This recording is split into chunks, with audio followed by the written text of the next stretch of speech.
Welcome back to another deep dive. We're just so incredibly glad you're here with us today. Absolutely. Thanks for joining us. Yeah, and for this particular session, we're trying something just a little bit different.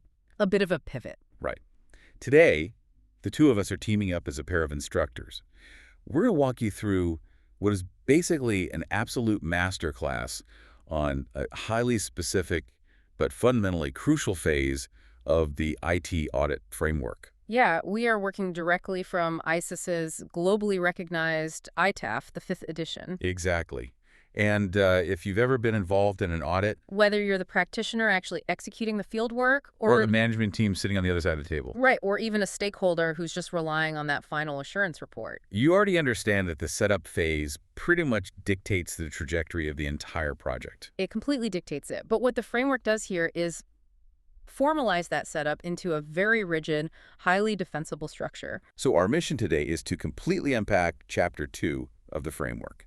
Specifically, we're isolating General Standard 1004 and its corresponding general guidelines, which are labeled 2004. And the overarching topic covering all of this is reasonable expectation. Reasonable expectation. And, before we even get into the mechanics of these standards, we have to talk about why you should care. Because it sounds dry. It does. On the surface, reasonable expectation sounds like, I don't know, a piece of boilerplate legal jargon. Just terms and conditions you scroll past. Yeah. Exactly. But when you actually read the text, it is the absolute bedrock of digital trust. It really is. Think about it. Before an IT auditor even starts looking at a single byte of data, Before they log into a system. right, or interview a single system administrator, how do they know they aren't being set up to fail? That's the million-dollar question. So whether you are prepping for an audit planning meeting right now, or maybe you're managing a team that's about to be placed under the microscope, Or you're just someone who wants to understand how digital trust is actually built and maintained in these massive enterprises. knowing the rules of engagement before the work begins is where the real power lies. It is the ultimate defense mechanism against false assurance. Yep. And the ITAF source material we're diving into today makes a very deliberate structural choice. It isolates the mandatory standards, which the text refers to as the shall statements. The shalls. Right, the shalls. Yeah. It separates those from the practical guidelines, which are the should statements. And we're going to walk through both, starting with that absolute mandatory baseline. Okay, let's unpack this. We're looking at General Standard 1004. Standard 1004. And the text makes a very clear distinction right out of the gate about what a standard actually represents in this ecosystem. Yeah, in the ISACA framework, standards are not suggestions. No. They are mandatory. There are no exceptions. There are no clever workarounds. And there is absolutely no allowance for, we gave it our best effort. Best effort doesn't cut it. It does not. The term shall or must denotes a hard, unyielding requirement. If a practitioner cannot meet a standard, that deviation has to be explicitly addressed and resolved before the engagement can legally or professionally be completed. Period. So when we talk about General Standard 1004, we are talking about the absolute floor. It is the mandatory baseline for having a reasonable expectation of success. So 1004 is broken down into 3 specific mandatory statements. Let's look at the first one. 1004.1. Right. 1004.1 covers reasonable expectation of compliance with standards and regulations. Okay. The core info here states that the IT audit and assurance practitioner shall have a reasonable expectation that the engagement can be completed in accordance with applicable IT audit and assurance standards. And where required, other industry standards or applicable laws and regulations that will result in a professional opinion or conclusion. Right. So let's dissect that phrase, applicable laws and regulations, because I feel like this is where practitioners often stumble. Oh, they stumble hard here. Because if an auditor walks into a massive multinational enterprise, Right.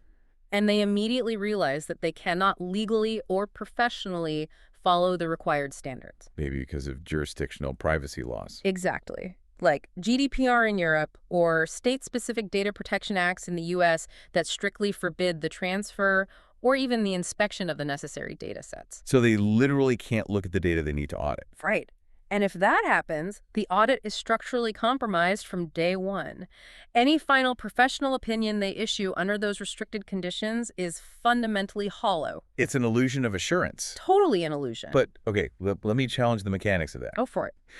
If the auditor realizes the local privacy laws prevent them from pulling the database logs they need, doesn't the framework basically force them into a corner? What do you mean? Well, if they can't comply with the standard, do they just throw their hands up? Like, oh, well, we tried. They do not throw their hands up, but they are forced to confront the limitation immediately. The text is designed to prevent the auditor from forging ahead blindly. It forces a full stop. A hard stop. Yes. The auditor must determine if a professional opinion is even possible under those constraints. It's about preserving the absolute integrity of the audit process itself. Because an audit is only as valuable as the standards it upholds. Exactly. If you cannot follow the rules of the audit itself because of a regulatory clash, you cannot confidently state whether the enterprise is following their rules. That makes total sense. The framework demands that this compliance expectation is established before a single hour of fieldwork is billed. Wow. Okay, which brings us to the second mandatory requirement, 1004.2.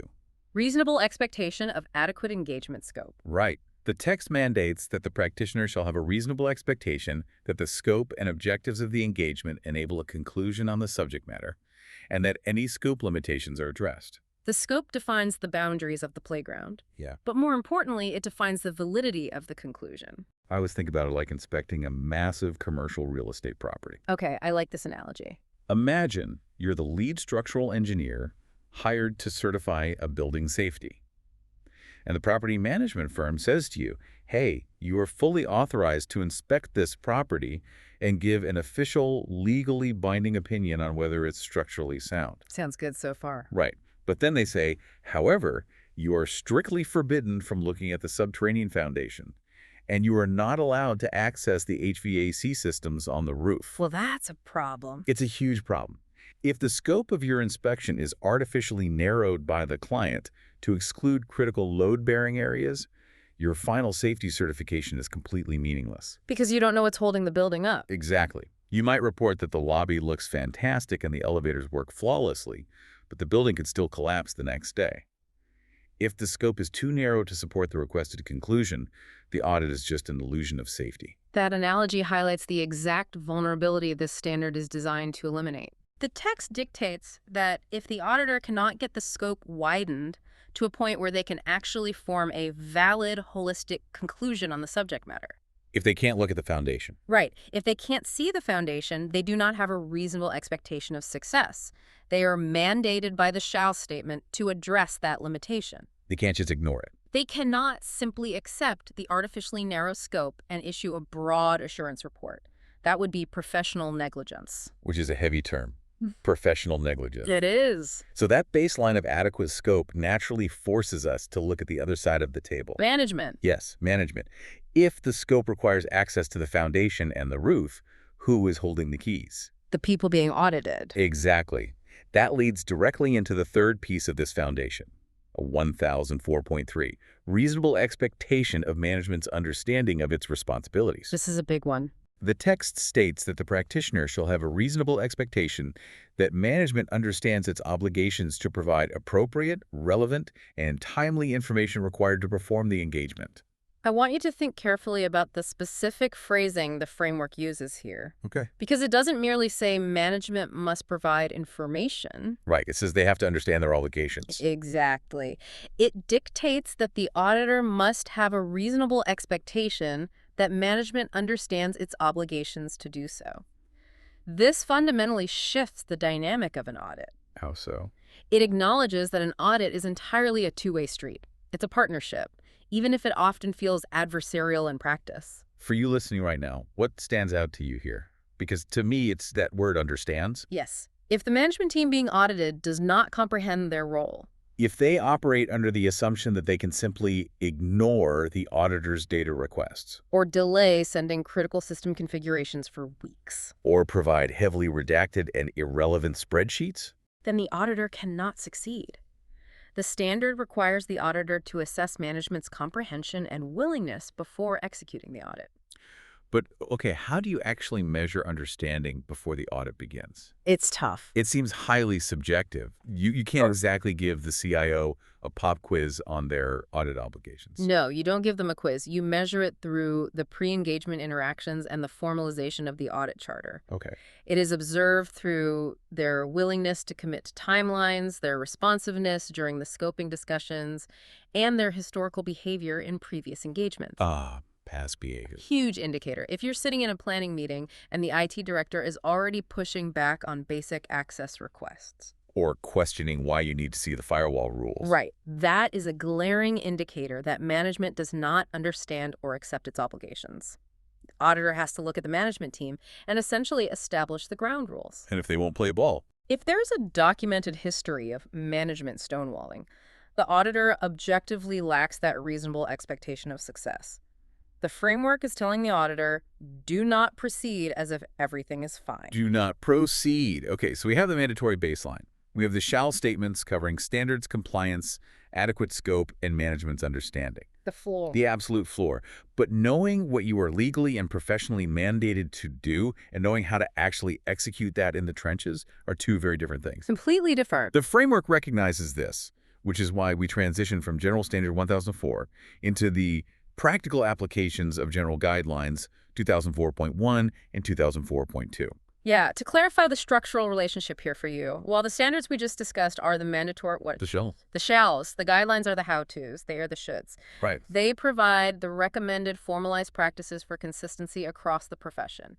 They offer the practical direction for applying that rigid, mandatory principle of reasonable expectation in a messy, unpredictable enterprise environment. Because enterprise environments are always messy. Always. So Guideline 2004.1 serves as the introduction. It explicitly states that these guidelines assist the practitioner in assessing compliance, evaluating the conditions necessary for a valid conclusion, and handling scope limitations or mid-engagement changes. It's the roadmap. It is. But Guideline 2004.2 is where the operational mechanics truly begin. Right. It's titled Standards and Regulations in Practice. The core directive here is that practitioners should review all applicable standards and regulations referenced in the audit charter before starting the engagement. Before starting. Yes, and crucially, they need to continually revisit them throughout the life cycle of the audit. That continuous review is vital because an enterprise environment is not static. It's constantly shifting. The regulatory landscape might shift mid-audit, or the auditor might trace a data flow into a newly acquired system that suddenly brings a completely different set of international compliance regulations into scope. Right. You map a server and realize it's physically sitting in a country with strict data sovereignty laws. Exactly. It is not a process you can simply check off during the kickoff meeting and forget about. So let's explore the what-if scenario the text presents, because this is where the framework's teeth really show. Yeah, this gets intense. What actually happens if the auditor sits down, reviews the regulations, looks at the system architecture, and determines that the engagement simply cannot be completed under these standards? If making a valid professional conclusion is deemed impossible, Right. What do they do? the framework provides very specific, unyielding action steps for this exact scenario. An auditor does not just shrug, document a minor exception, and try to do their best with what they have. No best efforts. No. If compliance with the required standards is impossible, the absolute first required action is formal communication. Raising the flag. Yes. The practitioner must notify IT audit management and the highest governance bodies, such as the Board of Directors or the Executive Audit Committee, of the specific, insurmountable compliance issues they have identified. So they have to raise the red flag immediately, Yeah. escalating it to the absolute top of the food chain. They do. And once that escalation occurs, the framework presents the auditor with a very stark fork in the road. A choice. A difficult choice. They must either recommend immediate changes to the engagement terms to rectify the issue. Like fundamentally altering the objective of the audit so that it can comply with the available standard. Exactly. Or, if the terms cannot be fixed to satisfy the standards, they must decline the engagement entirely. They decline it, the framework actually tells you to walk away. It does. Yeah. I really want to linger on that for a second because in the real business world, walking away from an engagement, whether you're an external consulting firm losing billable hours or an internal audit team failing to deliver a scheduled report, It feels like a massive failure. it feels like a massive business risk. You're telling the board, no, we won't do this. It feels totally counterintuitive. Mhm. But the text frames declining the engagement as a vital protective measure, not a failure. Protecting who? The enterprise. If we connect this to the overarching goal of the IT audit profession, the greatest threat to an enterprise is not a lack of auditing, Okay. It is false assurance. False assurance. Issuing an audit report that looks official carries the weight of a professional certification, but is fundamentally flawed because the auditor couldn't actually follow professional standards. That is incredibly dangerous. Because people rely on it. They do. It gives stakeholders, investors, and regulators a false sense of security. They might make massive financial or strategic decisions based on a report that isn't worth the paper it's printed on. Wow. Declining the engagement protects the enterprise from its own blind spots and preserves the integrity of the audit function. That really fundamentally reframes the concept of scope. It does. If we accept that an auditor must walk away if the boundaries are broken, the framework immediately forces us to confront the reality of how those boundaries are drawn in the first place. How do you define the playground? Exactly. And that brings us to Guideline 2004.3, which deals explicitly with scope. We touched on scope in the mandatory standards, but the guidelines get highly granular about the mechanics of documenting it. Scope definition is arguably where the majority of audit engagements go off the rails if they aren't managed with surgical precision. So true. Guidelines 2004.3.1 and 2004.3.2 dictate that before undertaking any engagement, the practitioner must determine that the scope is clearly and precisely documented, leaving absolutely no ambiguity. Okay, define no ambiguity in this context. Because in a massive enterprise, scope is rarely perfectly clean. It's usually a mess. Right. Systems are intertwined, data flows across borders, third-party vendors are woven into the fabric of the network. If the guideline demands absolutely no ambiguity, aren't we setting an impossible standard? Well, no ambiguity means mapping the specific processes, the specific organizational activities, and the precise systems that are included. Okay. And critically explicitly documenting what is excluded. Drawing the negative space. Yes. The danger of an imprecise scope is that it creates a vacuum of accountability. If an audit charter simply says, audit the enterprise accounting environment. What does that actually mean operationally? Exactly. Does it mean evaluating just the core financial ledger software? Right. Does it include the third-party expense tracking application that feeds data into the ledger? Does it include the physical security of the server room where the ledger data is stored? And if you don't explicitly define those boundaries, you don't actually know when the audit is finished. You never know. You are left completely uncertain if all the intended areas necessary to form a professional opinion were actually assessed. Exactly. An imprecise scope leaves the auditor entirely vulnerable to two distinct risks. Right. First, scope evasion by management. Where they argue, why are you requesting firewall configurations? That wasn't explicitly in the accounting scope. Right, they use the ambiguity to hide things. And the second risk. Scope creep from stakeholders. They might come back after a catastrophic breach and say, why didn't your audit catch this vulnerability in the expense tracking app? We naturally assume that was part of the accounting environment. Oh, that's a nightmare scenario. It is. Precise documentation protects the practitioner from both evasion and creep. Makes total sense. Yeah. Now, Guideline 2004.3.3 deals with the scenario of an inadequate scope. Okay. The core information provided is that if the practitioner determines the scope simply does not allow for a professional opinion to be formed, perhaps it's too narrow to be meaningful or too vaguely defined to be actionable. They must inform management and governance. Right. And just like we saw with the standards compliance issue, they are required to propose a change in the engagement terms, or they must decline the engagement. You are seeing the recurring defense mechanism built into the ITAF. The framework consistently empowers and frankly mandates the auditor to say no if the foundational conditions for a credible, defensible audit are not met. But, okay, let's assume the scope is perfectly defined, the charter is signed, and everyone understands the standards. The perfect setup. Right, the perfect setup. We then move into the execution phase, which is covered by Guideline 2004.4, dealing with scope limitations. Because a perfect plan rarely survives contact with the enterprise. Almost never. Real-world limitations inevitably pop up, either right before you start field work or right in the middle of testing. Guideline 2004.4.1 details identifying specific limitations, and the text is very deliberate in outlining the three main categories of roadblocks a practitioner will face. I'm going to assume you, listening right now, have dealt with these headaches in some capacity. Yeah. We all know what it means when things go sideways. Yeah. The first category is information gaps. This occurs when the appropriate and sufficient information required by the scope is simply unavailable. Unattainable. Right.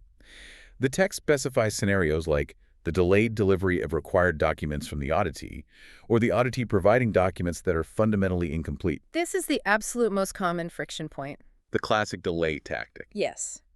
The auditor formally requests a highly specific system configuration file detailing the Active Directory group policies. And management responds 3 weeks later with a generic, high-level screenshot of an executive dashboard. Exactly. That is not just an annoyance. Under the framework, that is a formal information gap that limits the scope of the audit. That's a hard limitation. Yeah. The second category outlined in the text is resource constraints.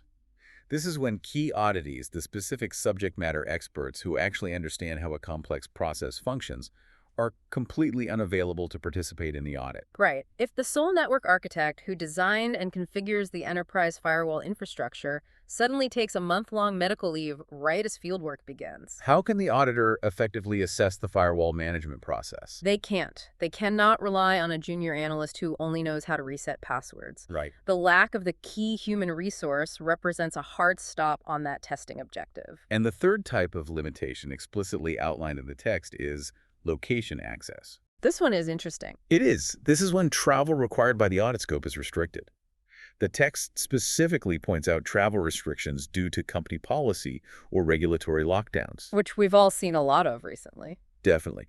And what is fascinating here is that the ITA provides a highly specific, modern workaround directly in the text. Right. If a practitioner hits a location access limitation, they should utilize video conferencing or other remote auditing techniques to complete the engagement. Provided they document these specific constraints and workarounds during the planning phase. That specific addition reflects the reality of auditing globally distributed systems. You don't always have to physically stand inside the data center in Singapore to verify the physical security controls. No, but you do have to formally document that you were prevented from being there, and you must explicitly explain how you mitigated that limitation via remote techniques. Like having an on-site technician walk the perimeter with a live camera feed. Exactly. But does that remote workaround actually satisfy the standard of evidence? It's a gray area. Right, because if the framework demands a reasonable expectation of forming a conclusion, and you are relying on a video feed controlled by the auditee. Who could just not show you the broken lock on the back door? Exactly. Aren't you introducing a new risk? You are, which is why Guidelines 2004.4.2 and 2004.4.3 outline the triage process for evaluating and accepting these limitations. Okay. The auditor isn't just checking a box to say they use Zoom. They have to perform a complex mental and professional calculation. Which is? Does a reasonable expectation to form a valid conclusion still exist despite the specific roadblock and the remote workaround? How does the framework instruct them to calculate that survival threshold? It really comes down to the materiality of the missing evidence. Materiality. Yes, if you are auditing a massive server farm and you are missing one routine maintenance log out of 500, the reasonable expectation to form a conclusion on the overall maintenance process likely still exists. The limitation is negligible. Right, but if you are missing the entire database access history for the core financial system because the key auditee is unavailable to extract it, You objectively cannot form a conclusion on access controls. the expectation is destroyed. Wow. If the auditor determines the reasonable expectation does still exist despite the limitation, they can proceed. But the framework makes a vital demand. They must explicitly document those specific scope limitations in the final IT audit and assurance engagement report. Transparency is the ultimate requirement. You are explicitly telling the board of directors, hey, here is my professional conclusion on the security of the environment, but be acutely aware that I was unable to independently verify the physical security of the backup facility due to travel restrictions, and I relied on remote video. You are bounding your assurance. But what happens if the calculation fails? What if the limitation is so severe, like the missing database logs, that a reasonable expectation is entirely gone? The standard protocol remains decline the engagement or withdraw if it has already begun. The nuclear option again. However, Guideline 2004.4.4 introduces a highly pragmatic concept into the framework, considering alternatives. This is where the framework proves its value in the real world. Yes. It means an auditor doesn't just pack up their laptop, walk out of the building, and leave the enterprise with absolutely zero insight. Right. If the scope limitations prevent a full professional opinion on the original massive subject matter, the framework instructs the auditor to pivot. They must explore alternative engagements to provide whatever value and localized assurance is safely and professionally possible. The text lists specific alternative engagement types that might still be viable even when severe limitations crush the original audit plan. Give me an example. For instance, instead of a comprehensive, full-scale audit resulting in a definitive opinion, the practitioner might pivot to conduct reviews of controls. Okay, so it's a step down in rigor. It provides a fundamentally lesser level of assurance, but it is still highly valuable intelligence for management. The text also suggests they could perform assessments of compliance, where instead of auditing the effectiveness of the security architecture, they strictly look at whether the localized practices comply with internal enterprise policies. Or they could pivot to evaluations of compliance with agreements, licenses, legislation, and regulations. The strategic goal here is to isolate a smaller, achievable subset of the original scope where the required evidence is readily available. And deliver a credible, fully defensible conclusion on that specific subset rather than failing the entire massive engagement outright. It's a triage strategy. If the enterprise wants a full audit of the entire IT infrastructure, but management refuses to provide access to the cloud environment, you don't just say, audit failed. No, you pivot and say, I cannot provide an opinion on the total infrastructure, but I can provide a certified assessment of your on-premise workstation compliance. You deliver targeted value while rigidly maintaining the boundaries of professional standards. Exactly. But to execute any level of audit or assessment, you require authority. You need the power to act. Which brings us to Guideline 2004.5, covering information and access. This entire section is fundamentally about power dynamics within the enterprise. Yeah? Guidelines 2004.5.1 and 2004.5.2 focus on the power derived from the audit charter. The charter. We mentioned the charter briefly during the scoping discussion, but here is where it operates as the auditor's primary weapon and shield. It really is their shield. The audit charter is the foundational document that formally determines the practitioner's right of access to information, systems, personnel, and physical locations. It is the mandate granted by the highest level of governance.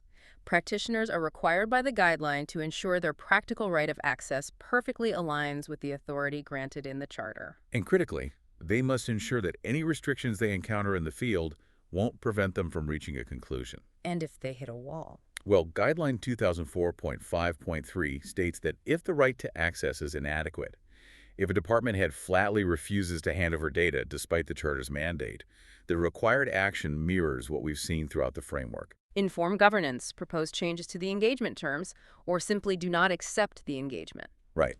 But Guideline 2004.5.4 is where the text acknowledges the most dangerous political reality of the profession. Access to executive management. This addresses the inherent, unavoidable conflict of interest in auditing the highest levels of leadership. The bosses. Yes. The text explicitly mandates that when planning an engagement, practitioners must recognize that the scope will often include activities performed directly by executive management. Let's talk about auditing the people who signed your paycheck. Or who determine the budget for the external audit firm. If the chief financial officer is the individual manually approving massive, overriding wire transfers outside of the automated system, the CFO's personal process and communications are directly in scope. And that creates a massive point of friction.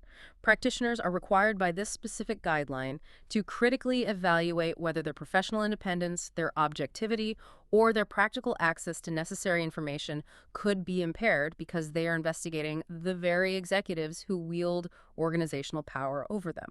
The text specifies that practitioners must formally assess the likelihood that requests for access to executive management or requests for their sensitive information might be restricted, delayed, or aggressively challenged. The framework is essentially asking the auditor to predict, are these executives going to use their rank to stonewall the investigation?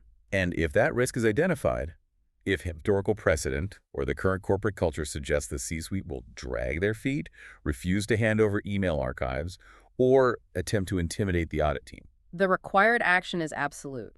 Mitigating measures must be implemented prior to engagement execution. Prior. What does a mitigating measure actually look like in practice before the audit even starts? It looks like establishing an ironclad escalation path directly to the independent audit committee of the board of directors. You don't wait until there's a problem. You do not wait until the CFO yells at a junior auditor to figure out a plan. You establish in writing, before you send the first document request, that any delay or denial of executive data will be immediately and automatically reported to the board. Wow. It might involve bringing in outside legal counsel or utilizing external co-sourced auditors to handle the executive interviews to remove the internal political pressure. It is all about preserving that reasonable expectation of success when the power dynamics are stacked against the practitioner. Exactly. That proactive defense transitions perfectly into Guideline 2004.6, which deals with the acceptance of a change in engagement terms. Because if management realizes they can't stonewall the auditor, their next tactic is often trying to change the rules of the game midstream. Oh, absolutely. Guidelines 2004.6.1 and 2004.6.2 govern how a practitioner must evaluate requests to alter the scope or objective after the work has already begun. The primary overriding rule is that practitioners should not accept a change in terms if there is no professional justification for doing so. Just because management suddenly realizes a specific system is woefully non-compliant and wants to hide it. Doesn't mean the auditor can simply agree to look the other way and shrink the scope. The text specifically highlights the danger of evaluating changes that lower the level of assurance. This is a huge one. Why would management actively request a lower level of assurance? This is almost always a glaring red flag. If management requests a shift from a comprehensive audit, where the practitioner performs direct, independent testing of the controls, To a simple review or assessment? right, where the practitioner merely asks management if the controls are working and relies on their word, the auditor must exercise extreme professional skepticism. Is management attempting to restrict the scope because they know the direct testing will expose systemic failures? That's the first question you ask. The practitioner is required to determine if there is a true, objective, professional justification for the change. Let's play out a scenario where it is justified. Okay. Suppose the auditor is 3 weeks into testing a legacy payroll system, and management announces that the entire system is being permanently decommissioned and replaced next week. Okay, that happens. Right. Continuing a full, exhaustive audit on a dead system is a massive waste of enterprise resources and audit budget. That is a valid business and professional justification for lowering the assurance level or changing the objective to focus on the data migration instead. Exactly. We don't want you to find our historical mistakes is not a professional justification. Precisely. And if a change is deemed professionally justified and ultimately accepted, Guidelines 2004.6.3 and 2004.6.4 lay out the strict documentation requirements, As well as the nuclear option for when a change is unjustified. Let's start with the documentation. The rule dictates that any accepted changes to the terms must be formally recorded, they must be explicitly approved by IT audit management, and critically, they must be prominently mentioned in the final report. You must leave an indisputable paper trail showing exactly when, why, and how the goalposts were moved. So the stakeholders reading the final report understand the context of the assurance. Exactly. But let's talk about that nuclear option. This is serious. If the requested change is unacceptable, meaning it lowers assurance without any valid professional justification, thereby destroying the integrity of the audit, And management obstinately refuses to allow the original agreed-upon audit to continue. the auditor is backed into the ultimate corner. The guideline states in absolute terms that the auditor must withdraw from the audit engagement entirely. They pull the ripcord and abandon the project mid-flight. They have no other professional choice. To continue under unjustified, compromised terms would be a violation of the foundational standards. And the framework doesn't let them simply walk away quietly. No, it adds a critical expert note. Upon withdrawing, the auditor must use their professional judgment to deeply consider whether they have a fiduciary or legal duty to report these exact circumstances to those charged with governance, Like the board of directors. or even to external regulatory bodies. If management forces the audit team to quit because they actively refuse to let them do their job, the auditor might have an obligation to notify the SEC or the relevant industry regulator, depending on the sector. The framework requires the auditor to evaluate whether management's obstruction is a symptom of a larger reportable corporate malfeasance. That elevates reasonable expectation from an internal planning metric to a professional mandate with massive, potentially enterprise-ending external consequences. It demonstrates the immense weight the ISACA framework places on the independence and integrity of the practitioner. Now, as we move into the final phase of our masterclass, we need to bring all of these rigid principles into the incredibly complex reality of the modern technological era. Section 7 of our outline. Yes, Exploring Guideline 2004.7, titled Other Considerations. This guideline is all about future-proofing the concept of reasonable expectation. Guideline 2004.7.1 lists several additional initiating considerations. It reiterates things like confirming the subject matter is actually accessible against known criteria, defining scope, and resolving restrictions. Standard stuff.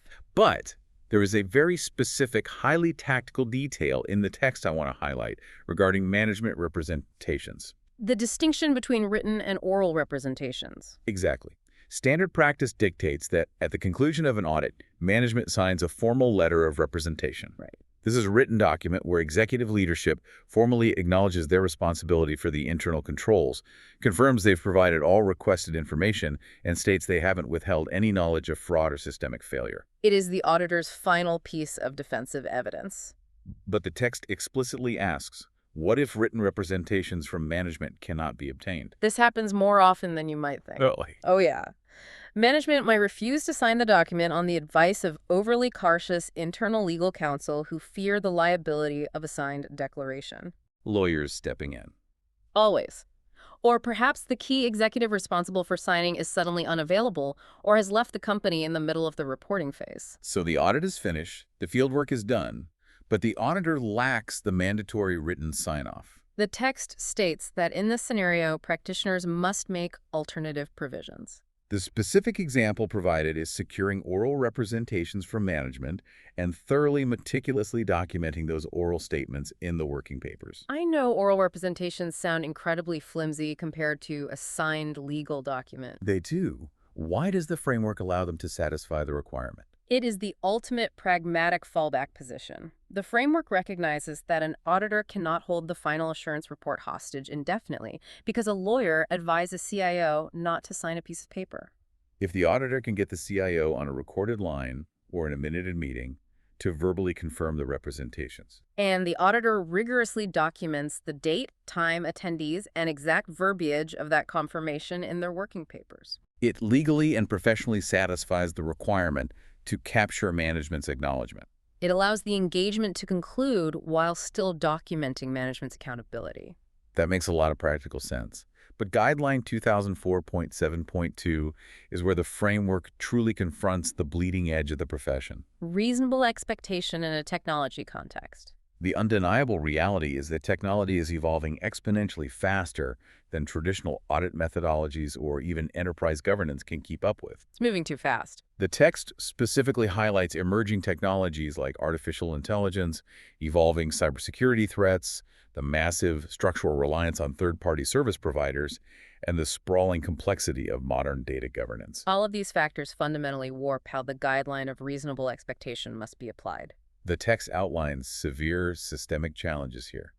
It notes that an auditor's ability to provide assurance might be severely limited when dealing with technologies that have no widely accepted benchmarks. How does a practitioner form a reasonable expectation of successfully auditing an enterprise's generative AI model for ethical bias when there is no globally accepted standardized framework for AI ethics yet? What are you auditing against? Exactly. Or what if the necessary algorithmic information is considered highly proprietary to a third-party vendor, making it completely unavailable to the enterprise's internal auditor? Or the most common scenario outlined in the text, what if direct access to the third-party environments hosting the enterprise's critical data is completely and unapologetically unavailable? This brings us to the ultimate modern audit challenge, the cloud dilemma. The hyperscalers. Let's walk through the specific detailed example provided strictly from the ITAF text regarding cloud service providers. Okay, picture this. Imagine your enterprise has migrated its entire core infrastructure databases, applications, user directories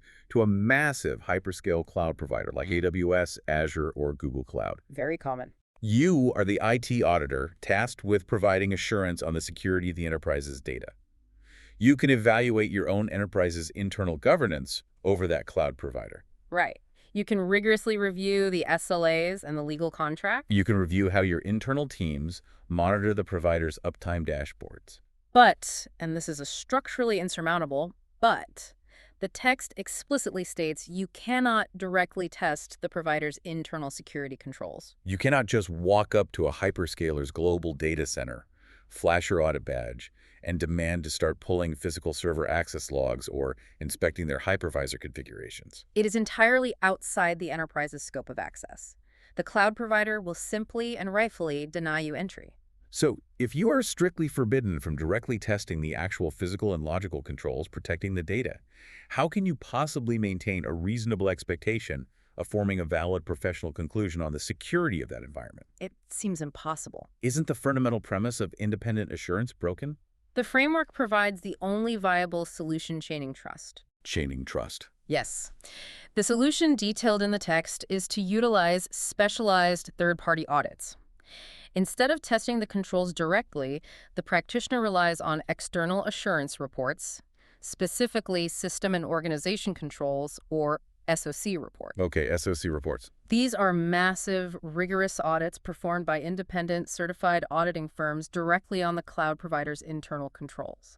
You are essentially building a bridge of reliance. Yes. You audit your management's localized configuration of the cloud environment, you audit management's process for reviewing the vendor's compliance, and then you rely on a completely separate auditor-certified SOC report to provide assurance on the vendor's underlying infrastructure. But that reliance comes with a heavy burden, which brings us to the final, crucial instruction in this guideline. What's the burden? When relying on third-party reports to bridge an insurmountable access limitation, the auditor must set highly realistic expectations and explicitly, clearly communicate the boundaries and inherent limitations of their assurance to the stakeholders. The stakeholders, the board, the investors need to clearly understand the immense value of the assurance being provided, but they must equally understand the hard constraints.